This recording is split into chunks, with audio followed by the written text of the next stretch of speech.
ನಮಸ್ಕಾರ ಎಲ್ಲ ವಿದ್ಯಾರ್ಥಿಗಳಿಗೆ ರಾಘವೇಂದ್ರ ಅಕಾಡೆಮಿ ಯೂಟ್ಯೂಬ್ ಚಾನಲ್ಗೆ ತಮ್ಮೆಲ್ಲರಿಗೂ ಸ್ವಾಗತ. ಇವತ್ತಿನ ವಿಡಿಯೋದಲ್ಲಿ RRB NTPC ಹುದ್ದೆಗಾಗಿ ಮ್ಯಾಥ್ಸ್ ಕ್ಲಾಸ್ಗಳನ್ನು ಸ್ಟಾರ್ಟ್ ಮಾಡಿದ್ದೀನಿ. ಅದರಲ್ಲಿ ಇದು ಸರಾಸರಿಯ ಬಗ್ಗೆ ಇವತ್ತಿನ ವಿಡಿಯೋದಲ್ಲಿ ತಿಳಿಸ್ಕೊಡ್ತೇನೆ. ಸರಾಸರಿ ಅಂದರೆ ಆವ್ರೇಜ್ ಬಗ್ಗೆ ಇವತ್ತಿನ ವಿಡಿಯೋದಲ್ಲಿ ನಿಮಗೆ ತಿಳಿಸ್ಕೊಡ್ತಾ ಹೋಗ್ತೇನೆ. ಇದುವರೆಗೆ ನಮ್ಮ ಚಾನಲ್ನ ಯಾರು ಸಬ್ಸ್ಕ್ರೈಬ್ ಮಾಡಿಲ್ಲ, ಪ್ಲೀಸ್ ಹೋಗಿ ಸಬ್ಸ್ಕ್ರೈಬ್ ಮಾಡಿಕೊಳ್ಳಿ. ಹಾಗೆ ವಾಟ್ಸಪ್ ಗ್ರೂಪ್ಗಳಿದ್ದಾವೆ, ಅದಕ್ಕೂ ಜಾಯ್ನ್ ಆಗಿ ಅಂತ ಹೇಳ್ತಾ, ನಮ್ಮ ಹತ್ರ ನೀವೇನಾದರೂ RRB NTPC ಹುದ್ದೆಗೆ ತಯಾರಿಯನ್ನು ನಡೆಸಿದರೆ PDF ನೋಟ್ಸ್ಗಳು ಸಿಗ್ತಾ ಇದ್ದಾವೆ. GK PDF ನೋಟ್ಸ್ಗಳು ಕೇವಲ 100 ರೂಪಾಯಿಯಲ್ಲಿ. ಈ PDF ನೋಟ್ಸ್ಗಳು ಏನಾದರೂ ನಿಮಗೆ ಬೇಕಾದರೆ ಇಲ್ಲಿ ವಾಟ್ಸಪ್ ನಂಬರ್ ಕಾಣ್ತಾ ಇದೆ ನೋಡಿ, ಆ ವಾಟ್ಸಪ್ ನಂಬರ್ಗೆ ಹಾಯ್ ಅಂತ ಮೆಸೇಜ್ ಮಾಡಿ 100 ರೂಪೀಸ್ ಹಾಕಿದರೆ ಸಾಕು, ಈ PDF ನೋಟ್ಸ್ಗಳನ್ನು ನಿಮ್ಮ ವಾಟ್ಸಪ್ಗೆ ತೆಗೆದುಕೊಳ್ಳಬಹುದು ಅಂತ ಹೇಳ್ತಾ, ಬನ್ನಿ ಇವತ್ತಿನ ವಿಡಿಯೋನ ಶುರು ಮಾಡೋಣ. ಮೊದಲನೆಯದಾಗಿ ಸರಾಸರಿ. ಈ ಸರಾಸರಿ ಲೆಕ್ಕಗಳು ನಮಗೆ ಬರಬೇಕು ಅಂದರೆ ನಮಗೆ ಮೊದಲು ಮಗ್ಗಿಗಳು ಬರಬೇಕು, ಅಂದರೆ ಟೇಬಲ್ಸ್ಗಳು ಬರಲೇಬೇಕು. ಪಿಕ್ಸು ಬಂದರೆ ಮಾತ್ರ ಇದು ನಮಗೆ ಈಸಿ ಆಗುತ್ತೆ. ಯಾಕಂದರೆ RRB NTPCಯಲ್ಲಿ ನಮಗೆ ಟೈಮ್ ಕಡಿಮೆ ಇರುತ್ತೆ. ಹೀಗಾಗಿ ನಾವು ಈ ಕ್ವಶನ್ಸ್ಗಳನ್ನು ಫಾಸ್ಟಾಗಿ ಬಿಡಿಸ್ಬೇಕಂದ್ರೆ ನಮಗೆ ಟೇಬಲ್ಲು ಪರ್ಫೆಕ್ಟಾಗಿ ಬರಲೇಬೇಕು, ಹೌದಾ? ಈಗ ಈ ಸರಾಸರಿ ಪ್ರಶ್ನೆಗಳು ಯಾವ ಥರ ಇರ್ತವೆ, ಅದನ್ನು ನಾವು ಯಾವ ಥರ ಬಿಡಿಸೋದು ಎಂಬುದನ್ನು ನೋಡ್ತಾ ಹೋಗೋಣ. ಮೊದಲನೆಯದಾಗಿ ನಾವು ಸರಾಸರಿಯನ್ನು ಕಂಡು ಹಿಡಿಬೇಕು ಅಂದರೆ ನಮಗೊಂದು ಸೂತ್ರ ಅನ್ನೋದು ಬೇಕು. ಆ ಸೂತ್ರ ಇದ್ರೇ ನಮಗೆ ಅದನ್ನು ಬಿಡಿಸೋಕ್ಕಾಗತ್ತೆ.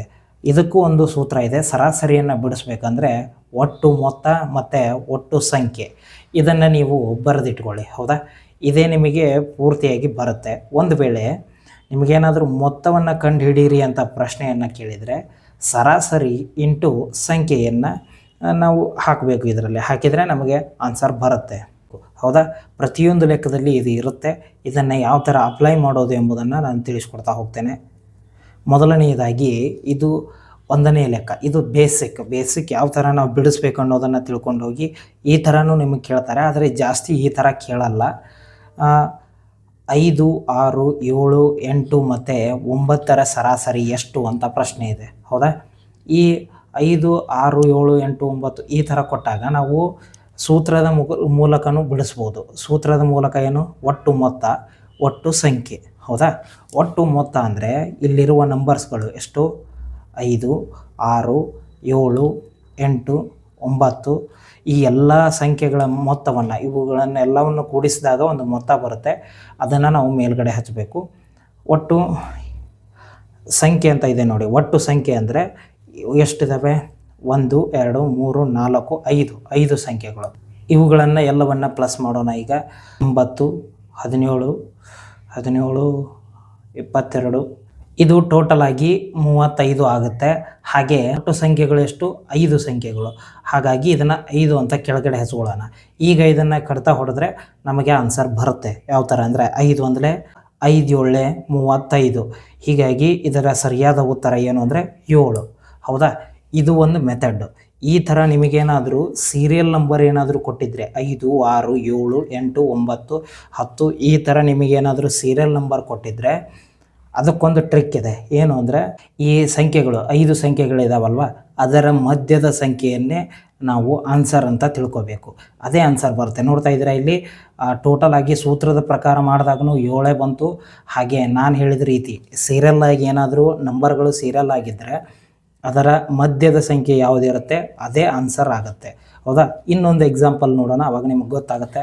ಇದು ನೋಡ್ತಾ ಇದ್ದೀರಾ 2, 4, 6, 8, 10 ಇದು ಒಂಥರ ಸೀರಿಯಲ್ ಸಮಸಂಖ್ಯೆ. ಸೀರಿಯಲ್ ಬೆಸ ಸಂಖ್ಯೆ ಆದರೂ ಇರಲಿ, ಸಮಸಂಖ್ಯೆ ಆದರೂ ಇರಲಿ, ಅಥವಾ ಈ ಥರ ಪೂರ್ಣ ಸಂಖ್ಯೆ ಆದರೂ ಇರಲಿ, ಅದು ಸೀರಿಯಲ್ ಆಗಿರಬೇಕು. ಸೀರಿಯಲ್ ಆಗಿದ್ದರೆ ಅದಕ್ಕೆ ಏನು ಮಾಡಬೇಕು? ಮಧ್ಯದ ಸಂಖ್ಯೆಯನ್ನು ನಾವು ಆನ್ಸರ್ ಅಂತ ತಿಳ್ಕೊಬೇಕು. ಈಗ 2, 4, 6, 8, 10 ಮತ್ತು 12 ಇದೆ. ಇದರ ಮಧ್ಯದ ಸಂಖ್ಯೆಯಲ್ಲಿ ಈ ಸೂತ್ರದ ಪ್ರಕಾರ ಮಾಡ್ಕೊಂಡು ಕುಂತ್ರೆ ಒಂದು ಸ್ವಲ್ಪ ಟೈಮ್ ಆಗುತ್ತೆ. ಅದಕ್ಕೆ ಟ್ರಿಕ್ ಏನಂದರೆ, ಇದು ಸೀರಿಯಲ್ ನಂಬರ್ ಅಲ್ವಾ, ಒಂದು ಸೀರಿಯಲ್ ನಂಬರ್ ಇರಬೇಕು, ಅಥವಾ ಸಮಸಂಖ್ಯೆ ಅಥವಾ ಬೆಸ ಸಂಖ್ಯೆ ಆದರೂ ಇರಬೇಕು. ಇದ್ದರೆ ಮಾತ್ರ ಈ ಟ್ರಿಕ್ ಯೂಸ್ ಆಗುತ್ತೆ. ಮಧ್ಯದ ಸಂಖ್ಯೆಯನ್ನು ನಾವು ಆನ್ಸರ್ ಅಂತ ತಿಳ್ಕೊತೀವಿ, ಹೌದಾ? ಇದರಲ್ಲಿ 2, 4, 6 ಇದ್ದಾವೆ. ಇದರ ಮಧ್ಯದ ಸಂಖ್ಯೆ ಯಾವುದು? ಕಳೆದ ಕ್ವಶನ್ನಲ್ಲಿ 5 ಸಂಖ್ಯೆಗಳಿದ್ದು ಅದರಲ್ಲಿ ಮಧ್ಯದ ಸಂಖ್ಯೆಯನ್ನು ನಾವು ಆನ್ಸರ್ ಅಂತ ತೊಗೊಂಡ್ವಿ. ಆದರೆ ಇದರಲ್ಲಿ 6 ಸಂಖ್ಯೆಗಳಿದ್ದಾವೆ. ಇದರಲ್ಲಿ ಯಾವ ಥರ ಆನ್ಸರ್ ನೋಡೋದು ಅಂದರೆ, ಇದನ್ನು ಬೇರೆ ಬೇರೆ ಈ ಥರ ಭಾಗ ಮಾಡಬೇಕು. ಇವು 3 ಸಂಖ್ಯೆಗಳು, ಇವು 3 ಸಂಖ್ಯೆಗಳು. ಈ 6 ಮತ್ತು 8ರ ಮಧ್ಯೆ ಯಾವ ನಂಬರ್ ಬರುತ್ತೆ? 7 ಬರುತ್ತೆ. ಹಾಗಾದರೆ ಇದಕ್ಕೆ ಸರಿಯಾದ ಉತ್ತರ ಆಪ್ಷನ್ 3 7. ಈ ಥರ ಗೊತ್ತಾಗಿದೆ ಅಂದ್ಕೊಂಡಿದ್ದೀನಿ.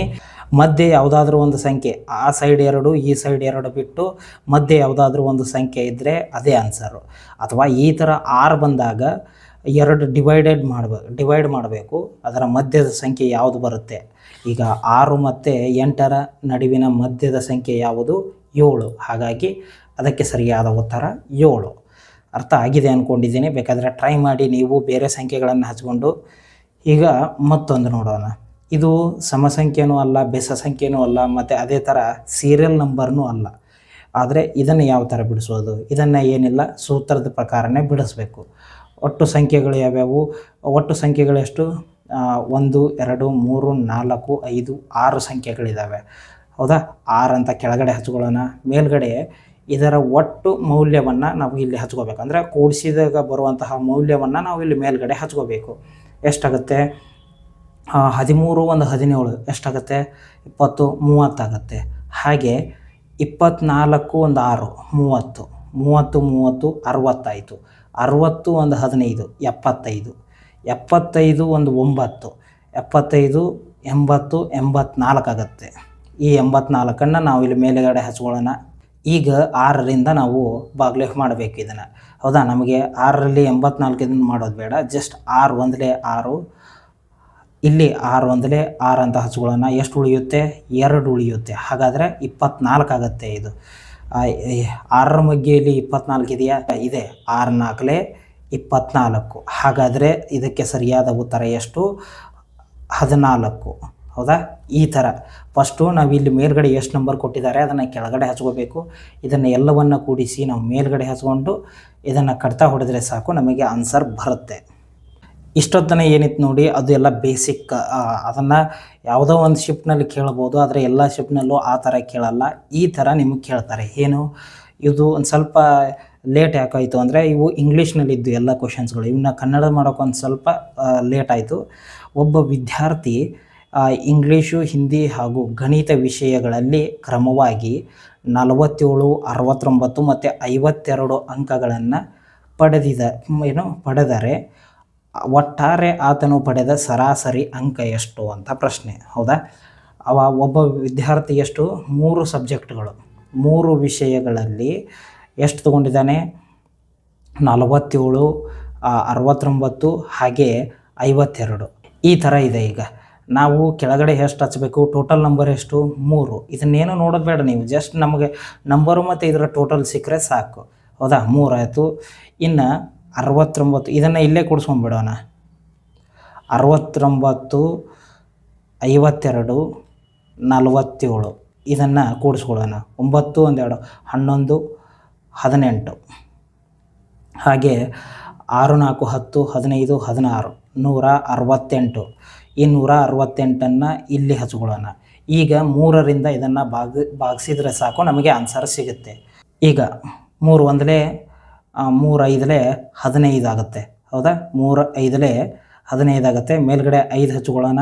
ಎಷ್ಟು ಉಳೀತು? 1 ಉಳೀತು. ಹಾಗಾದರೆ 18. 3 6 18 3 6 18. ಹಾಗಾದರೆ ನಮಗೆ ಆನ್ಸರ್ ಎಷ್ಟು ಬಂತು? 56. ಆಪ್ಷನ್ನಲ್ಲಿ 56 ಇದೆಯಾ? ಇದೆ ನೋಡಿ, ಇಲ್ಲಿ ಆಪ್ಷನ್ 2 56 ಇದೆ. ಹೀಗಾಗಿ ಇದರ ಸರಿಯಾದ ಉತ್ತರ 56. ಏನಿಲ್ಲ, ಫಸ್ಟು ನಮಗೆ ಈ ಥರ ನಮಗೆ ಒಟ್ಟು ಮೌಲ್ಯ ಸಿಗಬೇಕು ಮತ್ತು ಒಟ್ಟು ಸಂಖ್ಯೆಗಳು ಇವು 2 ಸಿಕ್ಕರೆ ಸೂತ್ರದ ಪ್ರಕಾರ ಈಸಿಯಾಗಿ ನಾವು ಬಿಡಿಸ್ಬಹುದು. ಮತ್ತು ಇನ್ನೊಂದು ನೋಡೋಣ. ಇಷ್ಟು ಲೆಕ್ಕಗಳನ್ನು ನೋಡಿದರೆ ಸಾಕು, ನೀವು ಪರ್ಫೆಕ್ಟ್ ಆಗ್ತೀರಾ. ಒಬ್ಬ ವಿದ್ಯಾರ್ಥಿ 2 ವಿಷಯಗಳಲ್ಲಿ 32ರಂತೆ, ನಂತರ 2 ವಿಷಯಗಳಲ್ಲಿ 44ರಂತೆ ಅಂಕಗಳನ್ನು ಪಡೆದಿದ್ದಾನೆ. ಹೀಗಾದರೆ ಆತನು ಪಡೆದ ಸರಾಸರಿ ಅಂಕವೆಷ್ಟು? ಕಳೆದ ಲೆಕ್ಕದಲ್ಲಿ ಏನಿತ್ತು? ಒಂದೇ ಸಬ್ಜೆಕ್ಟ್ ಇತ್ತು, ಆದರೆ ಈಗ 2 ಇದ್ದಾವೆ. ಅಂದ್ರೇನು? 2 ಸರ್ತಿ ನಾವು ಲೆಕ್ಕವನ್ನು ಮಾಡಬೇಕು. ಒಬ್ಬ ವಿದ್ಯಾರ್ಥಿ 2 ವಿಷಯಗಳಲ್ಲಿ 32. ಹಾಗಾದರೆ 2 ವಿಷಯ 32, ಅದನ್ನು ಇಂಟು ಮಾಡಿಬಿಟ್ರೆ ನಮಗೆ ಟೋಟಲ್ ಸಿಗುತ್ತೆ. ಹಾಗೆ ನಂತರದ 2 ವಿಷಯಗಳು ಇನ್ನೆರಡು ಹಚ್ಕೊಳ್ಳೋಣ. ಎಷ್ಟು ತೊಗೊಂಡಿದ್ದಾನೆ? 44. ಇವುಗಳನ್ನು ಇಂಟು ಮಾಡಬೇಕು. 32 32 64 ಆಗುತ್ತೆ. ಎಷ್ಟು? 44 44 88 ಆಗುತ್ತೆ. ಈಗ ನಮಗೆ ಟೋಟಲ್ ಕೆಳಗಡೆ ಒಟ್ಟು ಸಂಖ್ಯೆ ಸಿಗಬೇಕು, ಅದು 4. ಯಾಕಂದರೆ 2 ವಿಷಯಗಳು ಮತ್ತು ನಂತರದ 2 ವಿಷಯಗಳು ಇಲ್ಲೇ ಕೊಟ್ಟಿದ್ದಾರೆ ನೋಡಿ, ಅರ್ಥ ಮಾಡ್ಕೊಳ್ಳಿ. ಅವ್ರು ಏನು ಹೇಳಿದ್ದಾರೆ ಅನ್ನೋದನ್ನು ಅರ್ಥ ಮಾಡ್ಕೊಂಡ್ರೆ ಸಾಕು, ನಮ್ಗೆ ಆನ್ಸರ್ ಬರುತ್ತೆ. 4 ಸಂಖ್ಯೆಗಳು ಕೆಳಗಡೆ ಹಚ್ಚೋಕೊಂದು ನಂಬರ್ ಸಿಕ್ತು ನಮಗೆ. ಈಗ ಟೋಟಲ್ ಸಿಗಬೇಕಲ್ವ, ಹೀಗಾಗಿ ಇವು 2ನ್ನು ನಾವು ಲೆಕ್ಕ ಮಾಡಬೇಕು. ಮೇಲಿಂದ ಕೆಳಗಾದರೂ ಮಾಡಿ, ಕೆಳಗಿಂದ ಮೇಲಾದರೂ ಮಾಡಿ. 8 4 12 ಆಗುತ್ತೆ. ಹಾಗೆ 8 6 ಎಷ್ಟಾಗುತ್ತೆ? 8 6 14, ಇದೊಂದು 15, ಒಟ್ಟು 152 ಆಗುತ್ತೆ. ಹೀಗಾಗಿ 152ನ್ನು ನಾವು ಮೇಲ್ಗಡೆ ಹಚ್ಚಿ 4ನ್ನು ಕೆಳಗಡೆ ಹಚ್ಚಬೇಕು. ಈಗ 4ರಿಂದ ಭಾಗ ಹೊಡೆದ್ರೆ ಸಾಕು, ನಮ್ಮ ಆನ್ಸರ್ ನಮಗೆ ಬರುತ್ತೆ. ಯಾವ ಥರ ಅಂದರೆ 4 1 4, 4 3 12, 12 ಆದರೆ ಎಷ್ಟು ಉಳಿಯುತ್ತೆ? 3 ಉಳಿಯುತ್ತೆ. ಹಾಗಾದರೆ 32 ಆಗುತ್ತೆ. 32 ಅಂದರೆ 4 8 32. ಹಾಗಾದರೆ ನಮಗೆ ಸರಿಯಾದ ಉತ್ತರ ಎಷ್ಟು? 38 ಬಂತು. 38 ಆಪ್ಷನ್ನಲ್ಲಿದೆಯಾ? ಇದೆ. ಆಪ್ಷನ್ 3ರಲ್ಲಿ 38 ಇದೆ. ಈ ಥರ ನೀವು ಮಾಡಬೇಕು. ಫಸ್ಟು ಎಲ್ಲವನ್ನು ಟೋಟಲ್ ಮಾಡ್ಕೋಬೇಕು. ಒಟ್ಟು ಎಷ್ಟು ಸಂಖ್ಯೆಯನ್ನು ಕೆಳಗಡೆ ಹಚ್ಕೋಬೇಕು. ಹಚ್ಕೊಂಡು ನಾವು ಆ ಕೆಳಗಡೆ ಬಂದಂತಹ ನಂಬರ್ನಿಂದ ಭಾಗ ಹೊಡೆದ್ರೆ ಸಾಕು, ನಮಗೆ ಆನ್ಸರ್ ಬರುತ್ತೆ. ಇನ್ನು ಇನ್ನೊಂದು ಲೆಕ್ಕ ಏನು? ಸೋಮವಾರ, ಮಂಗಳವಾರ ಹಾಗೂ ಬುಧವಾರಗಳ ಸರಾಸರಿ ಉಷ್ಣಾಂಶ. ಫಸ್ಟ್ಗೆ ಏನಿತ್ತು? ಒಂದೇ ಲೆಕ್ಕ ಬಂದಿತ್ತು. ಆಮೇಲೆ 2 ಲೆಕ್ಕ ಮಾಡೋದು ಬಂತು. ಈಗ 3 ಮತ್ತೆ ಏನು? ಸೋಮವಾರ, ಮಂಗಳವಾರ ಮತ್ತು ಬುಧವಾರಗಳ ಉಷ್ಣಾಂಶ 32 ಡಿಗ್ರಿ ಸೆಲ್ಸಿಯಸ್. ಹೌದಾ? ಈ 3ನ್ನು ಬರ್ಕೋಬೇಕು. 3 × 32 ಅಂತ ಹಾಕಬೇಕು. ಈ ಥರ ಬಂದಾಗ ಮತ್ತೆ ಏನು? ಗುರುವಾರ ಮತ್ತು ಶುಕ್ರವಾರಗಳ ಸರಾಸರಿ ಉಷ್ಣಾಂಶ 1 ಮತ್ತು 2 ಎರಡೇ ಕೊಟ್ಟಿದ್ದಾರಲ್ವ, 2 × 42 ಡಿಗ್ರಿ ಕೊಟ್ಟಿದ್ದಾರೆ ನೋಡಿ ಇಲ್ಲಿ. ಈ ಡಿಗ್ರಿನ ಇಲ್ಲಿ ಹಚ್ಕೊಂಡ್ವಿ. ಈಗ ಇದನ್ನು ಇಂಟು ಮಾಡಬೇಕು. 32 3 ಎಷ್ಟಾಗುತ್ತೆ? 96 ಆಗುತ್ತೆ. ಹಾಗೆ 42 2 ಎಷ್ಟಾಗುತ್ತೆ ಅಂದರೆ 84 ಆಗುತ್ತೆ. ಈಗ ನಮಗೆ ಒಟ್ಟು ಸಂಖ್ಯೆ ಸಿಗಬೇಕಿತ್ತು. ಒಟ್ಟು ಸಂಖ್ಯೆ 3 ಮತ್ತು 2 5 ಬಂತು. ಹಾಗೆ ಒಟ್ಟು ಮೌಲ್ಯ, ಒಟ್ಟು ಮೊತ್ತ ಸಿಗಬೇಕು. ಇಲ್ಲಿದೆ ನೋಡಿ, 6 4 10, ಹಾಗೆ 9 1 8 17 18 180 ಆಗುತ್ತೆ. ಈಗ ಈ 180ನ್ನು ನಾವು 5ರಿಂದ ಭಾಗ ಹೊಡೆದ್ರೆ ಸಾಕು, ನಮಗೆ ಆನ್ಸರ್ ಬರುತ್ತೆ. 5 1 5 3 15 ಎಷ್ಟು ಉಳೀತು? ಮುಂದೆ 3 ಉಳೀತು, 30 ಆಯಿತು.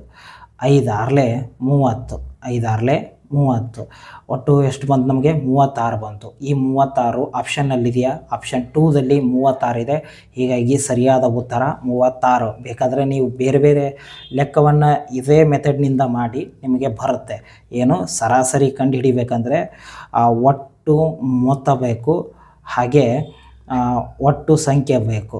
ಇವು 2 ಸಿಕ್ಕರೆ ಸಾಕು, ನೀವು ಆನ್ಸರ್ನ ತೆಗಿಬಹುದು. ಇನ್ನೊಂದು 6ನೇ ಪ್ರಶ್ನೆಯನ್ನು ನೋಡ್ತಾ ಹೋಗೋಣ. ಒಬ್ಬ ಬ್ಯಾಟ್ಸ್ಮನ್ನು ತನ್ನ ಇನ್ನಿಂಗ್ಸ್ಗಳಲ್ಲಿ ಕ್ರಮವಾಗಿ 34, 36, 38, 40, 42 ಸ್ಕೋರ್ಗಳನ್ನು ಮಾಡಿರ್ತಾನೆ. ಅವರ 5 ಇನ್ನಿಂಗ್ಸ್ಗಳಲ್ಲಿ ಸರಾಸರಿ ರನ್ಗಳನ್ನು ಹುಡುಕಿ ಅಥವಾ ಸರಾಸರಿಯನ್ನು ಹುಡುಕಿ ಅಂತ ಇದೆ. ಹೌದಾ? ಒಟ್ಟು ಎಷ್ಟು? 1 2 3 4 5. ಕೆಳಗಡೆ ಹಚ್ಚೋಕೆ 5 ಸಿಕ್ತು. ಈಗ ಇದನ್ನು ಟೋಟಲ್ ಮಾಡಬೇಕು. ಹೌದಾ? ಅದಕ್ಕಿಂತ ಮುಂಚೆ ನೀವು ಒಂದು ಸ್ವಲ್ಪ ಕ್ವಶನ್ಗಳನ್ನು ನೋಡ್ಕೊಳ್ಳಿ. ಯಾವ ಥರ ಇದೆ ಅದು ಏನು? ಸಮಸಂಖ್ಯೆ ಇದೆ ಮತ್ತು ಕ್ರಮಾನುಗತ ಸಂಖ್ಯೆ ಇದೆ, ಅಂದರೆ ಸೀರಿಯಲ್ ಇದೆ. ಅದು 34, 36, 38, 40. ಸೀರಿಯಲ್ ನಂಬರ್ ಅಂದರೆ 1ರಿಂದಾನೇ ಸ್ಟಾರ್ಟ್ ಆಗಬೇಕು ಅಂತಲ್ಲ, ಅದು ಎಲ್ಲಿಂದಾನಾದರೂ ಸ್ಟಾರ್ಟ್ ಆಗಲಿ, ಬಟ್ ಅದು ಸೀರಿಯಲ್ ಇರಬೇಕು. ಹಾಗಾದರೆ ನಾನೇನು ಹೇಳಿದ್ದೆ? ಸೀರಿಯಲ್ ಇದ್ದಂತಹ ನಂಬರ್ನ ಯಾವ ಥರ ಸರಾಸರಿಯನ್ನು ಕಂಡುಹಿಡಿಯೋದಂದರೆ, ಮಧ್ಯದಲ್ಲಿರುವ ಸಂಖ್ಯೆಯನ್ನು ನಾವು ಸರಾಸರಿ ಅಂತ ಕಂಡುಹಿಡಿಬೋದು. ಏನು? 34, 36, 38, 40, 42 ಈ ಥರ ಇದೆಯಲ್ವ. ಇದರ ಸರಾಸರಿ ಎಷ್ಟು ಅಂದರೆ, ಮಧ್ಯದಲ್ಲಿರುವ ಸಂಖ್ಯೆ ಸರಾಸರಿ ಎಷ್ಟು? 38 ಇದೆಯಾ? ಇದನ್ನು ನೀವು ಏನು ಸೂತ್ರವನ್ನು ಅಪ್ಲೈ ಮಾಡೋದು ಬೇಡ, ಏನು ಬೇಡ, ಜಸ್ಟ್ ಆನ್ಸರ್ ಬರುತ್ತೆ. ಆಪ್ಷನಲ್ಲಿ 38 ಇದೆಯಾ? ಆಪ್ಷನ್ 1 38. ಈ ಥರ ನಿಮಗೆ ಆನ್ಸರ್ ಬರುತ್ತೆ. ಇವುಗಳು ಸರಾಸರಿ ಮೇಲಿನ ಲೆಕ್ಕಗಳು. ಈ ಲೆಕ್ಕಗಳು ನಿಮಗೆ ಅರ್ಥ ಆಗಿದೆ ಅಂದ್ಕೊಂಡಿದ್ದೀನಿ. ಈ ಕಾನ್ಸೆಪ್ಟ್ ನಿಮಗೆ ಅರ್ಥ ಆಗಿದೆ ಅಂದ್ಕೊಂಡಿದ್ದೀನಿ. ಅರ್ಥ ಆಗಿದ್ದರೆ ಕಮೆಂಟ್ ಮಾಡಿ, ಅರ್ಥ ಆಗಿರಲಿಲ್ಲ ಅಂದ್ರೂ ಕಮೆಂಟ್ ಮಾಡಿ. ಮತ್ತು ನಿಮಗೆ ಸರಾಸರಿ ಮೇಲೆ ಯಾವುದಾದ್ರೂ ಒಂದು ಪ್ರಶ್ನೆಗಳು ಬರ್ತಿರಲ್ಲ, ಆ ಪ್ರಶ್ನೆಗಳನ್ನು ನನಗೆ ಕಮೆಂಟ್ ಮಾಡಿ ಅಥವಾ ವಾಟ್ಸಪ್ಗಾದರೂ ಮೆಸೇಜ್ ಮಾಡಿ. ಅದನ್ನು ಬೇಕಾದರೆ ನೆಕ್ಸ್ಟ್ ಪಾರ್ಟ್ನಲ್ಲಿ ನಿಮಗೆ ಸರಾಸರಿ 2ನೇ ಭಾಗ ಅಂಥೇಳಿ ತಿಳಿಸ್ಕೊಡ್ತೇನೆ. ಈ ವಿಡಿಯೋ ನಿಮಗೆ ಅರ್ಥ ಆಗಿದ್ದರೆ ಕಮೆಂಟ್ ಮಾಡಿ. ಹಾಗೆ ಈ ವಿಡಿಯೋನ ಆದಷ್ಟು ನಿಮ್ಮ ಎಲ್ಲ ಸ್ನೇಹಿತರಿಗೆ ಶೇರ್ ಮಾಡಿ. ಧನ್ಯವಾದಗಳು.